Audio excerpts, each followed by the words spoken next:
Fiorenzo, se tu oggi dovessi fare un bilancio di che cosa ha portato dentro di te questo cambiamento, che bilancio ne trai? Ma diciamo che mi sta aiutando, ecco. Ha suonato la campana sul bilancio, Salvato dal colpo.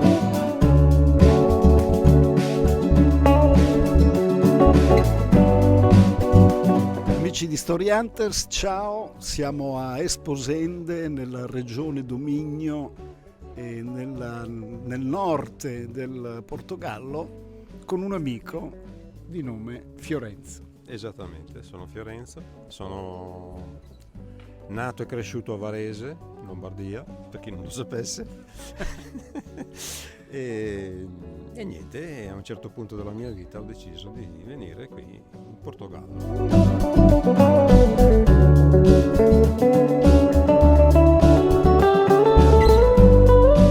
Ecco, Fiorenzo è uno di quegli amici che a un certo punto ha sentito l'esigenza di cambiare aria.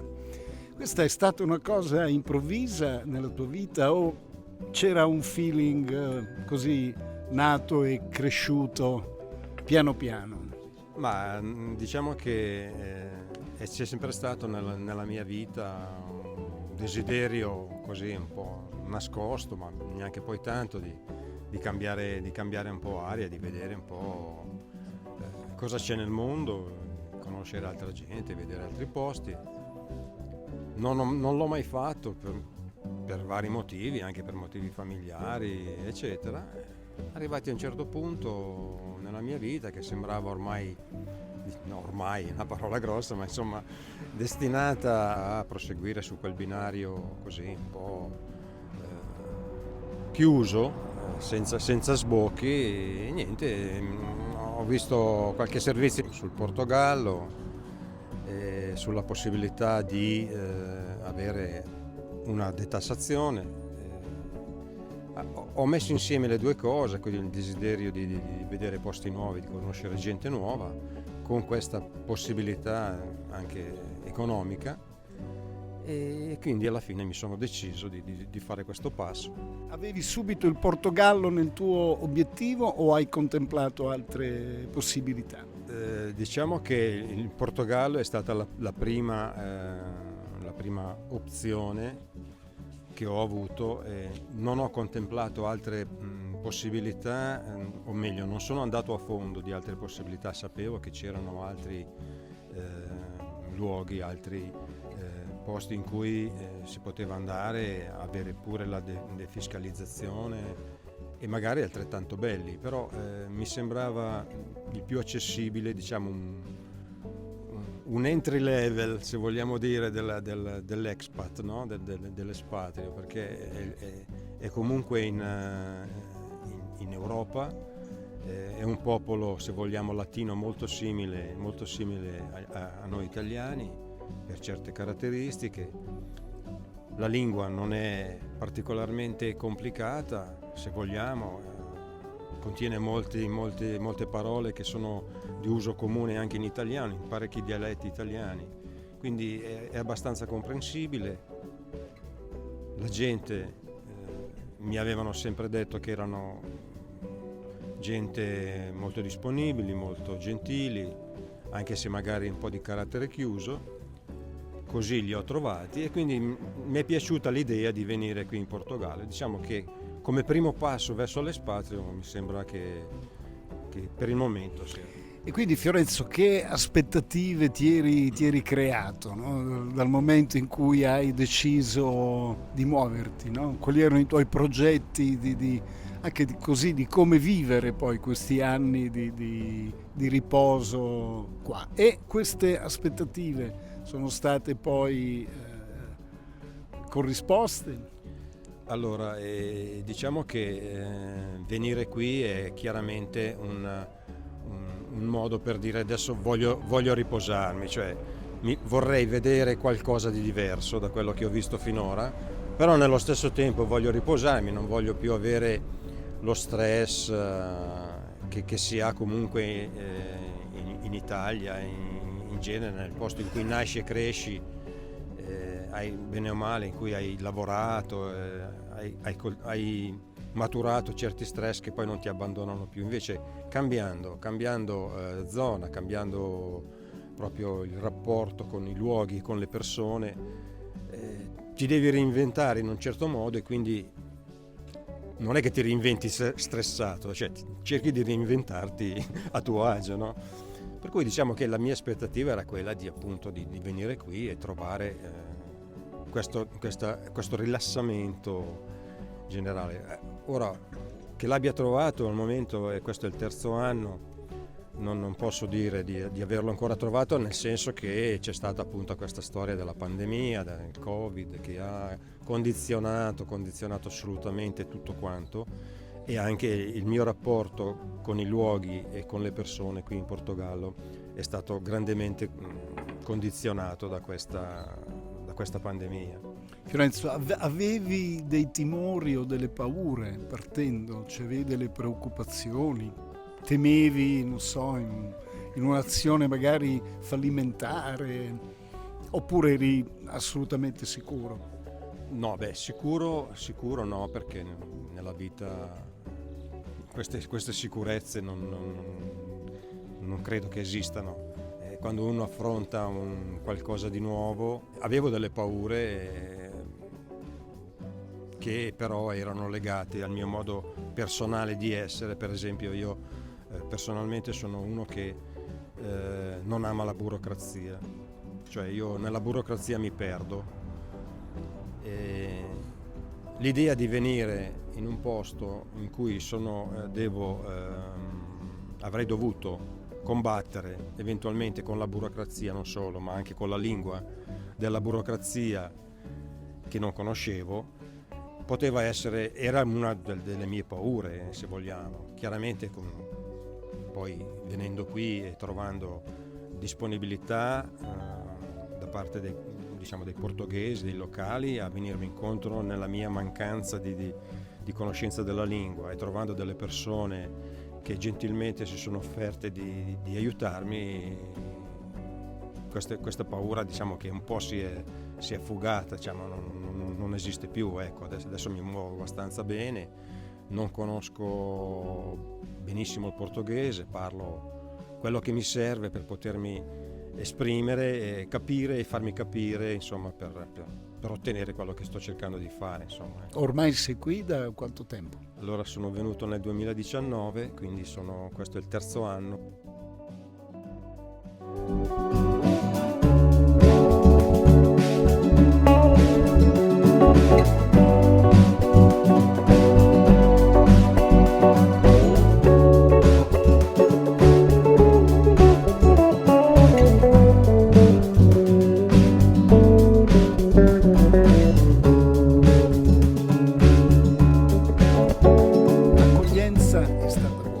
So che tu hai 3 figli, il lasciare invece il distacco da quello che avevi è stato altrettanto facile, o hai dovuto dare delle spiegazioni in qualche modo, anche se tutti dobbiamo darne?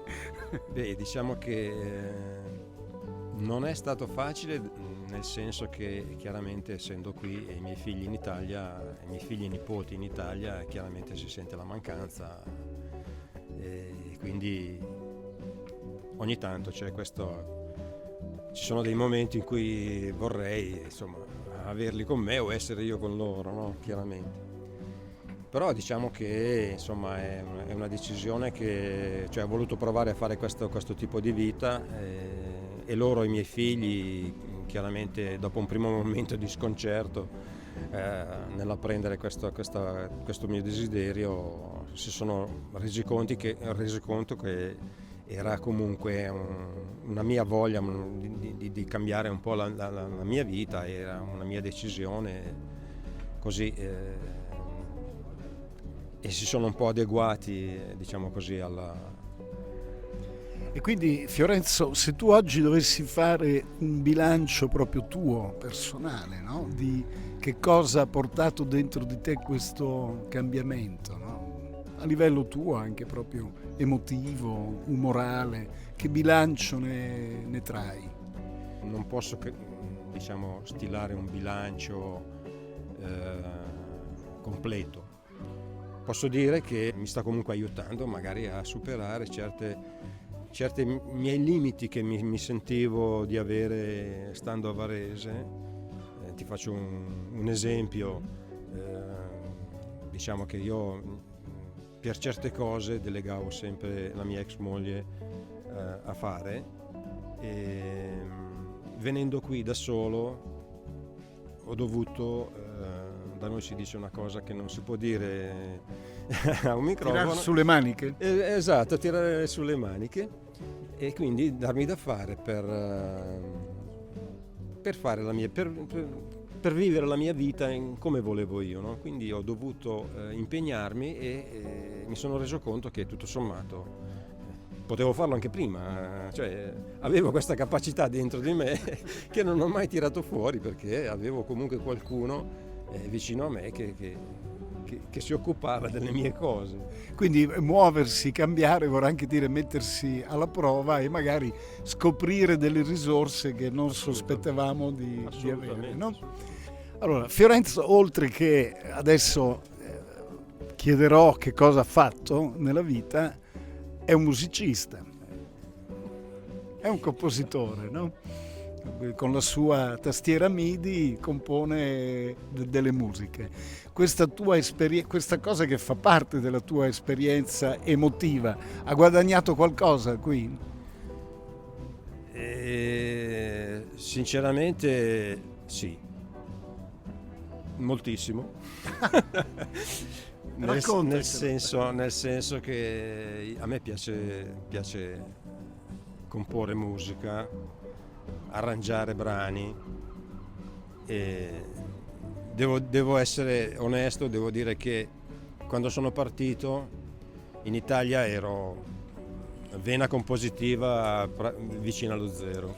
Ti risvenato. Sì, se posso dare un numero secco, puro, semplice, in 2 anni che sono qui in Portogallo ho scritto 82 canzoni.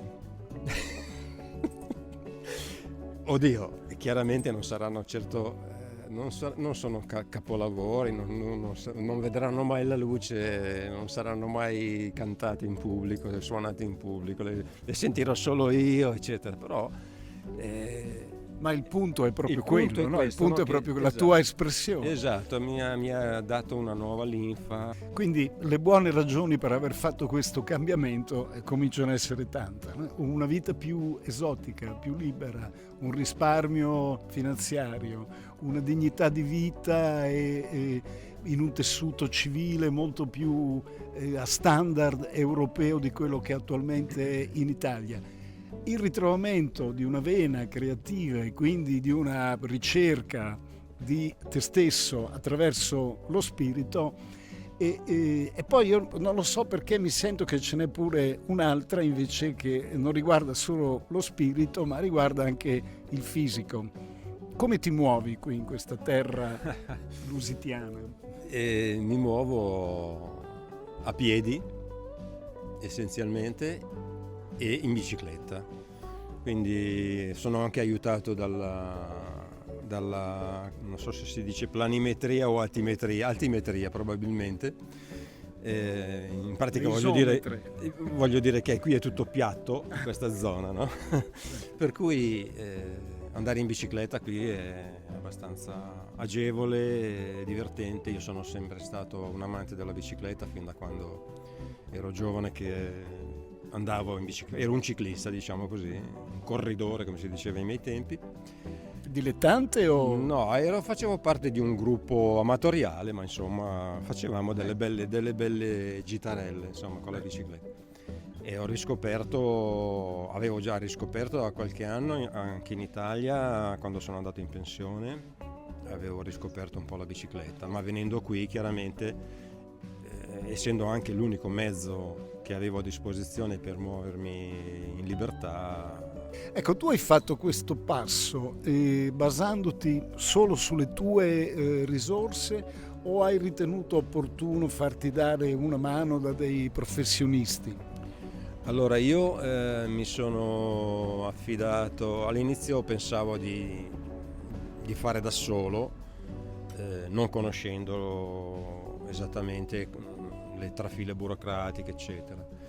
Man mano che mi informavo mi rendevo conto che non sarei stato in grado di affrontare la cosa da solo, e quindi mi sono informato su qualche agenzia di trasferimento e mi sono affidato a un'agenzia di cui tutti me ne hanno parlato bene, e quindi Referenziata, diciamo. esattamente, era ben referenziata, e quindi mi sono affidato, e diciamo che questa fiducia è stata ripagata con un servizio, diciamo, ottimo. E la procedura è stata lunga, faticosa, o anche grazie a questo supporto, diciamo, l'hai vissuta in maniera abbastanza agevole e disinvolta? Direi. La procedura non è stata lunghissima, e grazie a questo supporto proprio non ho avuto alcun problema, cioè sono stato seguito dall'inizio alla fine. Quando avevo qualche dubbio, problema, non dovevo fare altro che mandare un messaggino, un'email a chi di dovere, mi hanno sempre risposto cortesemente e con competenza, diciamo.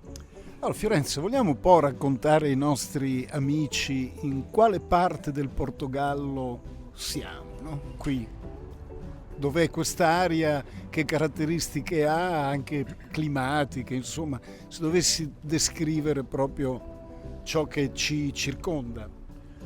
Allora, ci troviamo a Esposende, come detto, nella regione del nord, nel distretto di Braga, che è il penultimo distretto a nord, prima della Spagna. Dopo Braga c'è Viana do Castelo. Diciamo che Esposende in sé è una cittadina piccola, una cittadina turistica, prettamente turistica, circondata da colline, prati, campi, e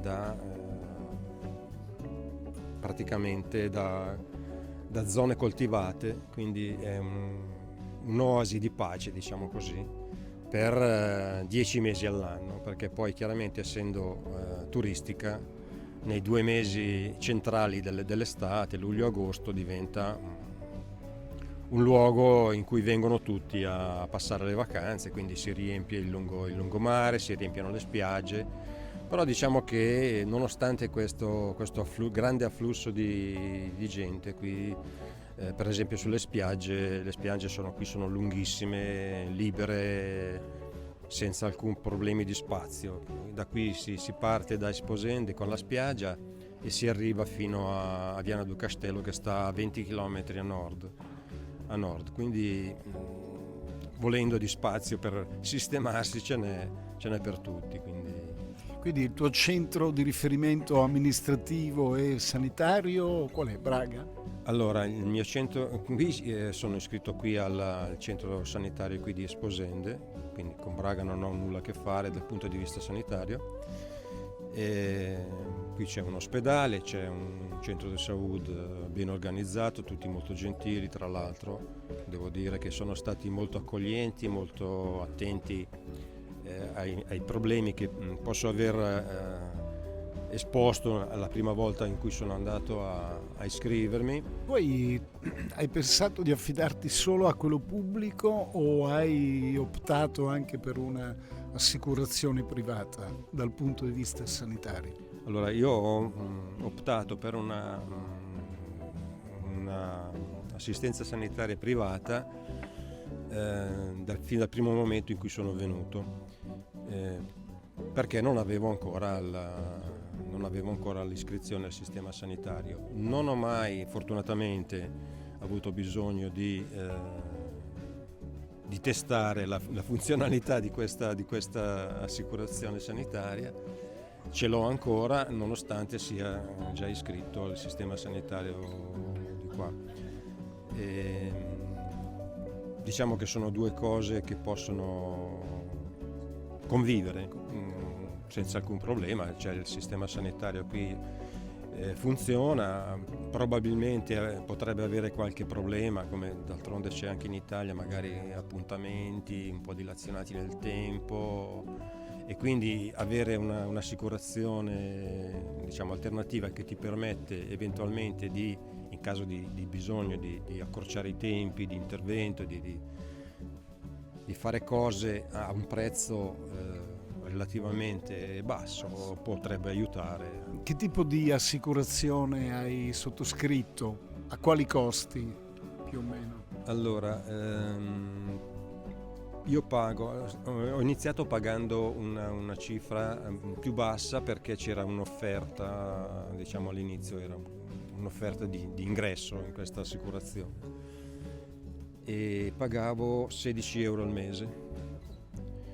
Adesso siamo arrivati a 22 euro al mese, che è una cifra oggettivamente che, diciamo, alla portata di tutti. Questo copre tutte le tue spese o una parte delle tue spese? Allora, questo ti permette, non copre completamente la spesa, però ti permette di avere visite specialistiche, interventi particolari a prezzi, direi, bassissimi, stracciati, insomma, ecco.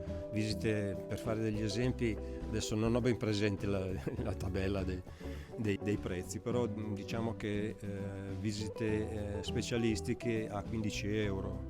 Quindi quando magari in Italia, io l'ultima volta che ho fatto una visita specialistica mi sono partiti cose tipo 100-200 euro, ecco, no? Al momento che tu stavi ricercando e avrai comunicato la tua decisione di trasferirti qua, sia in te che in quelli che avevi vicino o quelli con cui ti sei confrontato, qual era la percezione del sistema Portogallo, del paese Portogallo? Di un paese europeo in crescita, ma ancora decisamente lontano dagli standard europei richiesti per avere un livello di vita accettabile, diciamo così. In realtà non è così, cioè in realtà è molto più avanti il Portogallo dalla mia percezione che avevo, cioè probabilmente ero rimasto al Portogallo dell'epoca della dittatura a questo punto. Esatto, perché da allora probabilmente hanno fatto dei passi veramente da gigante. È un paese normale, europeo normale, è chiaro. La vita qui è difficile per certe categorie di persone, non so, mi riferisco ai contadini, agli operai, anche ai pensionati stessi portoghesi, che hanno magari degli stipendi e delle pensioni che a noi italiani fanno specie, perché magari non arrivano ai 1.000 euro, no? Però è in crescita, il Portogallo è in crescita, e quindi presumo che crescerà tutto di conseguenza. Venendo qui e vivendo qui si ha proprio questa sensazione di essere in mezzo a gente che dignitosamente vive la propria vita con degli standard che da noi stanno scomparendo, diciamo, ecco. In poche parole, qual era la tua esperienza lavorativa in Italia? Allora, io ho lavorato per 44 anni nell'industria aeronautica. Sono partito, ho fatto tutta la gavetta, una parte di gavetta, nel senso che sono partito da operaio con un diploma dell'istituto professionale. Ho fatto l'operaio per circa una quindicina d'anni. Poi sono tornato a scuola quando i miei primi 2 figli erano già grandicelli. Sono tornato a scuola, mi sono diplomato e quindi sono passato a fare l'impiegato a fare il disegnatore tecnico. Parti di aereo o attrezzature inerenti all'aeroplano. Sì. E aeroplano e anche elicottero, perché nell'ultima parte della mia vita ho lavorato presso una nota industria di elicotteri del Varesotto. Non so se si può fare il nome, ma comunque non lo facciamo. Tanto l'elicottero lo comprano in pochi, puoi anche dirlo. E comunque adesso ne è rimasta solo una di industria aeronautica. No, è quella. Fiorenzo, insomma, grazie di tutto questo excursus e mi piacerebbe che tu ti rivolgessi ai nostri utenti, a chi fra di loro ha in animo di fare la stessa tua scelta, con un consiglio. Il consiglio che mi sento di dare a chi volesse venire in Portogallo, o comunque in genere andare anche in un altro paese, ma comunque di provare a fare a passare del tempo in quel paese, quindi farci una vacanza, non so, un mese, 2 settimane, un mese, in diversi periodi dell'anno. Così ci si rende conto esattamente di come può essere vivere non solo durante il periodo estivo, dove tutto è bello perché c'è il sole, c'è il mare, c'è il vento fra i capelli per chi ce li ha, ma viverci anche d'inverno, nei paesi, nei mesi invernali, nei mesi in cui fa freddo, in cui ci sono i temporali, in cui c'è il vento, ci sono le mareggiate, ci sono quella nebbia particolare che c'è qui sull'oceano che alla sera arriva e copre tutto. E quindi il cambiamento è qualcosa che va preparato anche prima, no? E quindi fatte delle escursioni anche linguistiche, immagino. So che tu mastichi il portoghese, no? Per avere contatto. Sì, diciamo che non ho seguito corsi di portoghese. Io prima di venire qui la prima volta avevo fatto qualche lezione per conto mio su internet di portoghese. Lodevole. E niente, quando sono venuto qui poi chiaramente mi sono tenuto aggiornato guardando i telegiornali portoghesi, sforzandomi di parlare, di capire con in mano il dizionario. Mi piace molto questo fatto di Fiorenzo, perché è un artista, è un solitario che però si preoccupa di apprendere una lingua per relazionarsi con i portoghesi e con gli altri. Quello di Fiorenzo è un bel insegnamento, secondo me, di come quando uno conosce la propria individualità apprezza le individualità. Quindi grazie anche per questo esempio. A questo punto io direi un saluto da parte tua ai nostri amici di Story Hunters TV e dal nord del Portogallo, diciamo, è tutto. Un saluto a tutti e niente, se qualcuno vuole passare e vuole immaginare di venire in Portogallo, ecco, qui si sta bene, c'è il sole, c'è il mare, ci sono anche le pizzerie italiane, ma vabbè, questo non so se è una nota di meno. Ciao a tutti, grazie. Ciao a tutti. Arrivederci.